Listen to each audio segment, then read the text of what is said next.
Mike Mentzer, HIIT training, heavy duty lifting.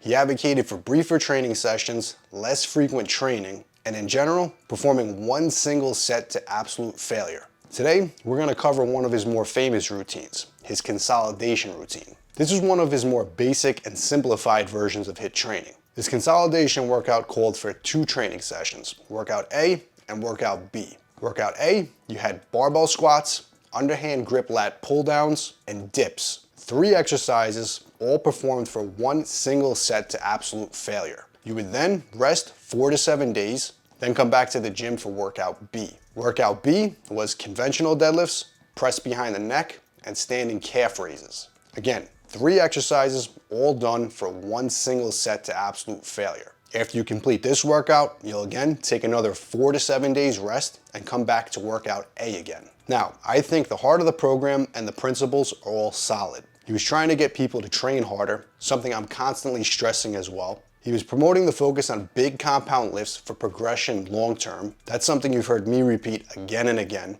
And rather than simply doing more training, focus on doing more intense training. These are all solid principles. I think if you go into any training plan with that mindset, you're on the path for success. Get someone bigger and stronger on a few key movements, progress over time, and you will grow bigger and stronger. However, where I differ is the application of those principles, mainly the one single set and the extremely low training frequency. First, let's address the single sets. Now, we can get into the science and ask, does a single set of training produce the same effect as multiple for hypertrophy? And the truth is, you can cherry pick scientific studies and show an argument for each end here. Personally, I feel it's an argument not even worth entertaining at this point. But let's actually address the things that matter. How does single set training play out in the real world? For one, if you're planning on only doing one single set and you understand that it must be taken to absolute failure, training something like a barbell squat or deadlift to absolute failure, the safety concerns of failing under a squat bar or the risk of technique breakdown when pushing a set of deadlifts to absolute failure, that far outweighs the benefits that one might get from stopping on the last clean rep, which is generally what I recommend most people do, even at the advanced stages. You can go as far as watching pro bodybuilders and pro powerlifters train.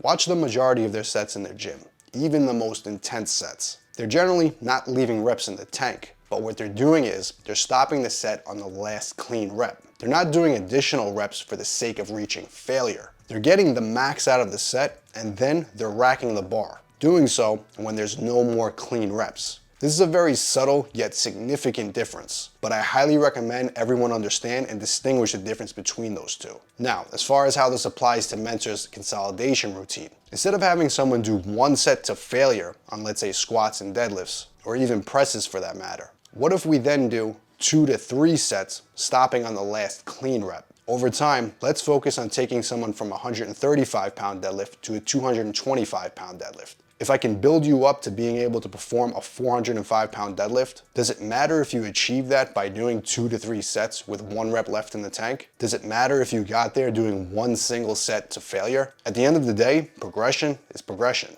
Now, let's cover frequency. Mike recommended resting between 4 and 7 days after every workout. That basically meant training only once per week. Now, I'm not going to take a stance and say that this is too little frequency, but I want to pose a question. If you were able to train more frequently, if you were able to recover quicker and get in the gym sooner and do it again, could you potentially grow more muscle? Could you potentially grow faster? Could you potentially make the same progress in a shorter period of time? Let's say right now you're training the full body once per week on average. That's 52 sessions per year. If you were able to train twice per week, that's 104 sessions per year. And if we bump that up to 3 times per week, that's 156 sessions per year. What if we were able to tweak the training slightly? This way you don't need as much recovery time in between each session. You can come back into the gym more frequently. You can now develop better lifting technique and skill by performing the lifts more frequently. And instead of creating one stimulus for growth per week, we're now doing it 2 to 3 times. My question is, could that potentially lead to greater results? In my experience over the years, it almost always leads to favorable outcomes. Now, the next question you might ask is, how can you recover so quick from training that you can come back in and do it again 2 to 3 times per week? Well, this is actually a very simple thing to do. Rather than going in the gym and taking each set to absolute muscular failure, what if instead we used a load that's slightly sub-maximal, and instead of doing one set of 10 reps to failure, we now take that same 10 rep max, but we perform 2 to 3 sets of 5 to 8 repetitions. That will make each individual set slightly less fatiguing and create a smaller inroad into your recovery. You'll be able to get back in the gym quicker, again 2 to 3 times in 1 week, rather than needing that full week off before you could come back in the gym. Those multiple sets, they'll also develop a greater lifting skill. You'll get more out of each set because each individual rep is performed with better technique. And over time, you're gonna rack up more effective training volume. Now, all these modifications that I'm making to the plan, they still keep the basic principles intact. Basic progression over big compound lifts, fewer, more intense sets, and focusing on the basics and cutting out all the fluff and pump work. Now, I agree, this is no longer a true hit by Mike Mentzer's standpoint.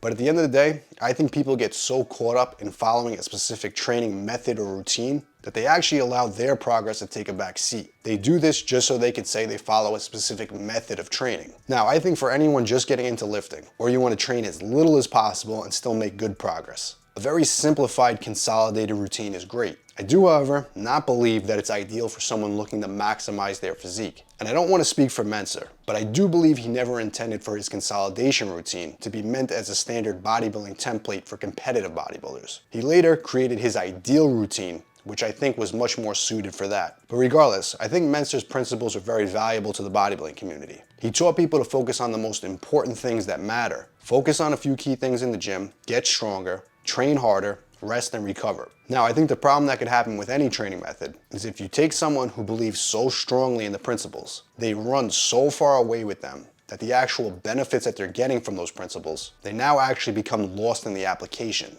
If we learn from HIIT training that doing too much work or too much sets is counterproductive, then cutting back on some can be beneficial. But if you keep cutting back more and more, eventually there's going to be a point of diminishing returns. And I think it's important for anyone following any method to realize and understand where that point of diminishing returns lies. But if you personally run this program specifically, let me know your feedback. And if you're looking to run it, do it and let me know your feedback later. And if you're currently running it and not seeing the results you want, try implementing some of the changes I recommended in this video, and then let me know how that works for you. And if you want the exact training programs that I personally recommend, you can find all my old school mass game programs down below.